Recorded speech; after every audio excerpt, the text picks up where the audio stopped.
Rapping is more of like something that's fun to me. They put it to my head.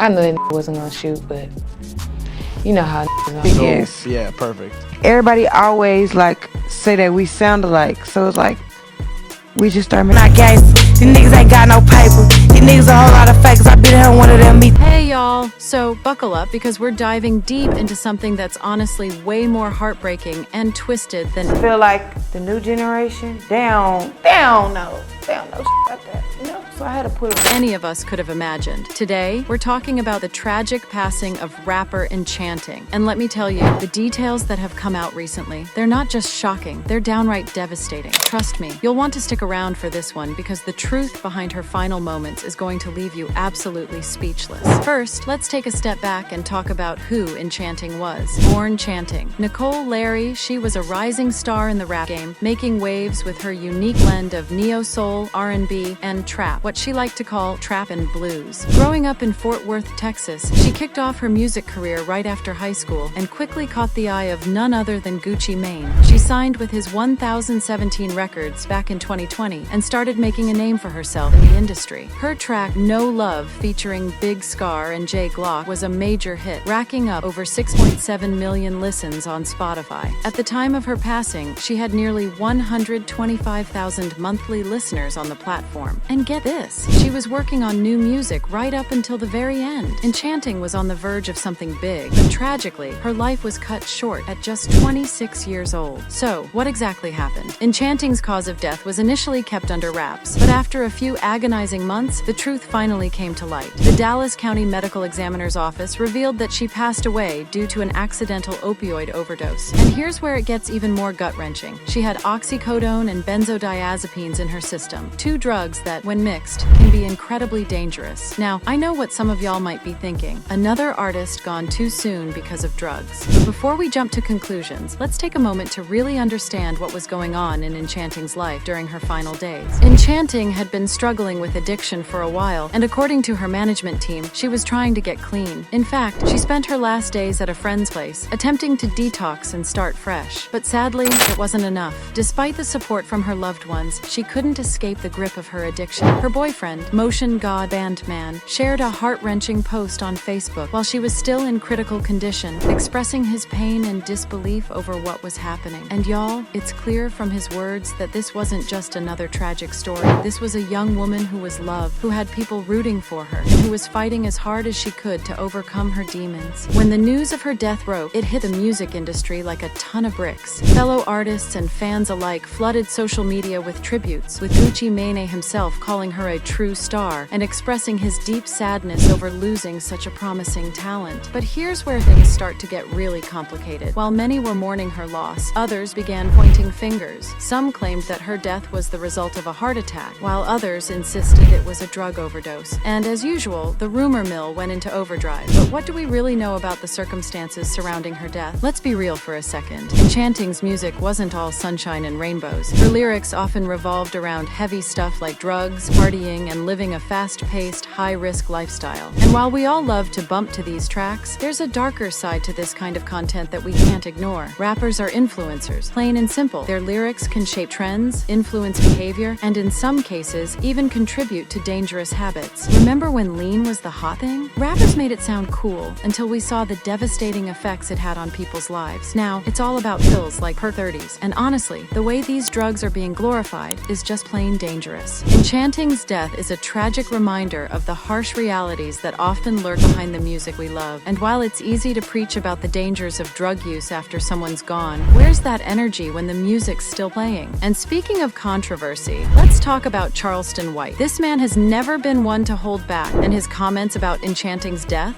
they were brutal. He slammed her for not putting out enough music, called her just another addict in the industry, basically said that her passing wasn't surprising given the life she was living. Now, I'm all for for being honest, but there's a fine line between truth-telling and being downright disrespectful. Charleston's take might have some valid points, especially when it comes to the people around her who may have ignored the warning signs. But timing and respect matter too, y'all. There's a time and place for these kinds of discussions, and right after someone's death, that just ain't it. And then there's the whole 1017 curse theory. Some folks are saying that Gucci Mane's label is cursed because so many of his artists end up in jail or dead. And while that might sound a bit far-fetched, it does raise some interesting questions about the kind of talent Gucci tends to sign. Gucci likes to work with real street artists, and with that comes a certain level of risk. These are people who've lived hard lives, who've seen things most of us can't even imagine, and who bring that raw, unfiltered energy to their music. But maybe it's time to start thinking about the consequences of glorifying those lifestyles. Maybe it's time to focus on a more positive direction, one that doesn't end in tragedy. Enchanting's tragic passing is a harsh reminder of the realities behind the music we love. As fans, it's easy to get caught up in the beats and lyrics without thinking about the real-life struggles these artists face. But her story urges us to reflect on the impact of the content we consume and the lifestyles it promotes. We need to have honest conversations, hold the industry accountable, and remember that behind every track is a human being dealing with their own battles. Let's not let this be just another sad story. Let's learn from it and push for change. If you found this video insightful, make sure to hit that like button, subscribe for more real talk, and share this with your friends to keep the conversation going. Bye.